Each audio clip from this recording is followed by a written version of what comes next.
Haleluya, puji nama Tuhan. Mari Bapak Ibu pada pagi hari ini kita lebih dalam lagi menyembah Tuhan. Kita bertemu Tuhan muka dengan muka. Haleluya Yesus.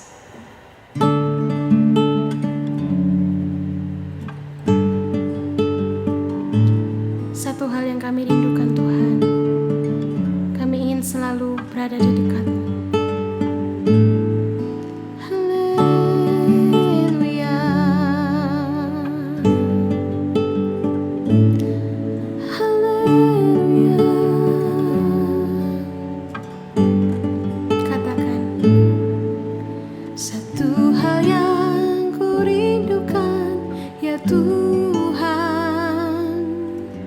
Selalu berada di dekat-Mu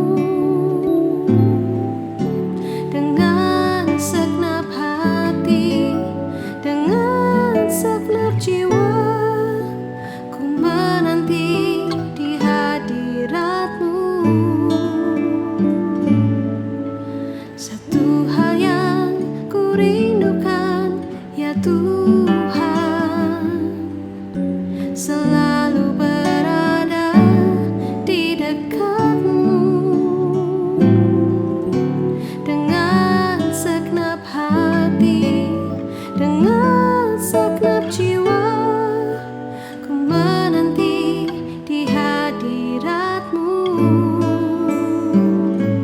Lebih dalam lagi ku rindu Kau Tuhan, lebih dari segala yang ada. Lebih dalam lagi ku cinta Kau Yesus, ku mengasihi-Mu.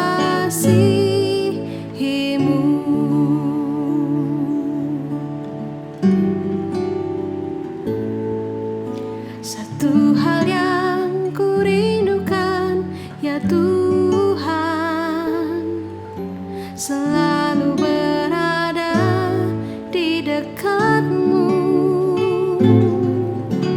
dengan segenap hati, dengan segenap jiwa, ku menanti di hadirat-Mu. Lebih dalam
Selamat pagi Bapak Ibu Saudara-saudari yang diberkati Tuhan. Untuk seluruh penonton setia Morning Worship, kita bersyukur pagi ini boleh ada bersama-sama untuk merenungkan firman Tuhan. Dan pagi ini saya akan bawakan satu judul, yaitu Passion of the Christ. Bapak Ibu Saudara, ketika kita mendengar judul ini, tentunya kita teringat akan satu film yang menggambarkan bagaimana pengorbanan Yesus yang luar biasa di atas kayu salib. Kita melihat bagaimana ini adalah menjadi gambaran kecil penganiayaan yang Yesus alami sampai dia harus mati dan bangkit buat kita semuanya. Dan tentunya di dalam momen Paskah yang kita lewati kemarin dan hari-hari ini kita kembali merasakan bagaimana kita harus bersyukur buat kemurahan Tuhan. Tetapi mungkin boleh saya katakan pagi hari ini pertanyaan juga buat kita semua. Apakah kita saat ini masih ada di dalam keadaan yang sama seperti tahun-tahun sebelumnya? Tetapi kita hanya hanyut di dalam momen Paskah ini saja. Dan akhirnya kehidupan kita mungkin tidak juga berbeda dengan apa yang kita alami sebelum-sebelumnya. Inilah yang mungkin kita mau renungkan pagi ini, bahwa seringkali kita hanya hanyut di dalam compassion, atau boleh saya katakan bahwa kita ini hanya di dalam belas kasihan, rasa terharu, tetapi kita lupa akan passion, yaitu gairahnya yang Tuhan ingin lakukan di balik penderitaannya. Kita tahu bahwa passion ini adalah seperti sesuatu yang kita alami ketika kita melakukan hobi kita. Ketika kita melakukan hal-hal yang kita senangi, yaitu ada gairah yang mendorong kita untuk kita menggapai tujuan-tujuan tertentu. Dan Tuhan juga ingin memberikan passion-Nya melalui pengorbanannya. Apakah passion yang Tuhan inginkan? Kita baca di dalam Galatia 3 ayat 13-14. Kristus telah menebus kita dari kutuk hukum Taurat dengan jalan menjadi kutuk karena kita. Sebab ada tertulis, terkutuklah orang yang digantung pada kayu salib. Ayat 14, Yesus Kristus telah membuat ini supaya di dalam dia berkat Abraham sampai kepada bangsa-bangsa lain, sehingga oleh iman kita menerima roh yang telah dijanjikan itu. Kita mau melihat bahwa ternyata sebenarnya ada passion, gairah yang menjadi dorongan sehingga Tuhan ingin mengorbankan dirinya, yaitu tujuannya adalah yang pertama, untuk kita ditebus dari dosa. Dalam Filipi 2 ayat 8-10 saya akan bacakan. Dan dalam keadaan sebagai manusia ia telah merendahkan dirinya dan taat sampai mati, bahkan sampai mati di kayu salib. Ayat 10, supaya dalam nama Yesus bertekuk lutut segala yang ada di langit dan yang ada di atas bumi dan yang ada di bawah bumi. Inilah Bapak Ibu Saudara yang kita boleh renungkan pagi ini, bahwa Yesus tahu bahwa melalui dirinya segala kuasa itu tunduk. Dan kita dapat lihat tadi bahwa bahkan kuasa di dalam bumi atau di bawah bumi itu juga bertekuk lutut di dalam nama Yesus. Dan apakah itu? Yaitu adalah kuasa dosa. Bapak Ibu Saudara, Yesus ingin memberikan kemenangan buat kita. Yesus ingin melepaskan kita dari segala kuasa dosa yang mengikat kita. Seperti layaknya mungkin saya katakan, lakon di dalam satu film yang menjadi pahlawan untuk mengalahkan karakter antagonis. Inilah yang Yesus sadari, bahwa dia pahlawan yang dapat mengalahkan kuasa yang ada di dunia itu. Oleh sebab itu Bapak Ibu Saudara, saya mau katakan pagi hari ini, marilah kita dari momen Paskah yang sudah kita lewati, kita sadari bahwa kita sekarang hidup sebagai umat pemenang. Kita tidak dan jangan lagi hidup di dalam segala kuasa-kuasa dosa yang mengikat kita, yang mendakwa kita. Karena kita sudah menang melalui pengorbanannya. Puji Tuhan. Dan oleh sebab itu kita mau mengerti bahwa tujuan Tuhan yang pertama adalah untuk menebus kita.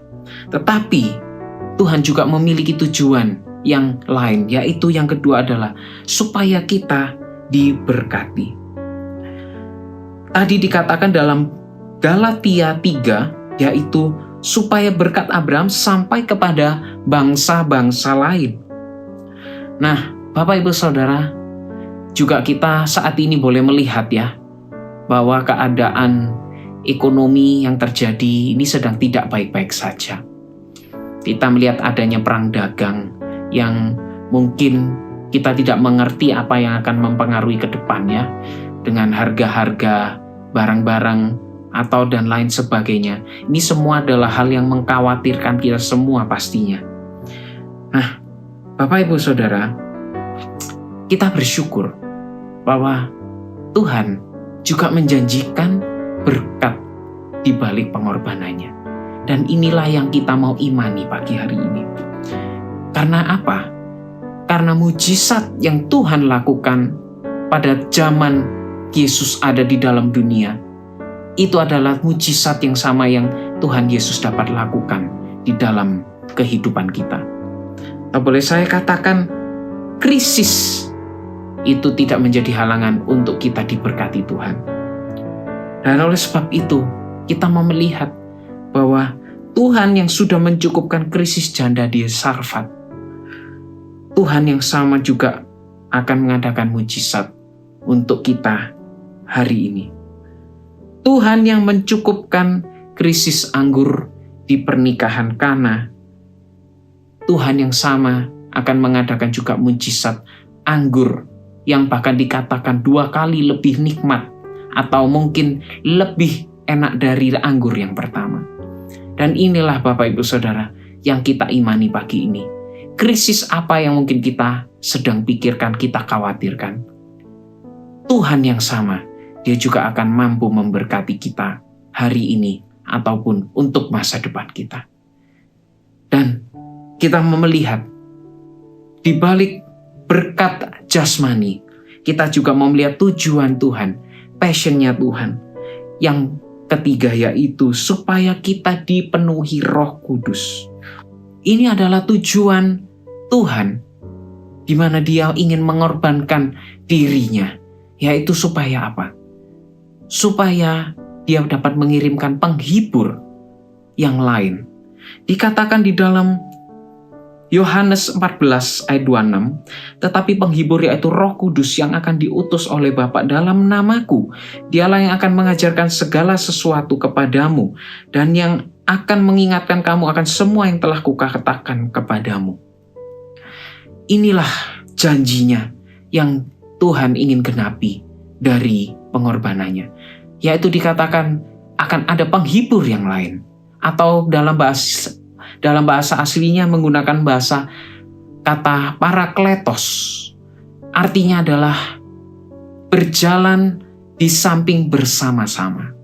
Dan inilah keistimewaan Roh Kudus, di mana Dia mampu menemani semua dari kita dimanapun kita berada dan berjalan bersama-sama dengan kita senantiasa.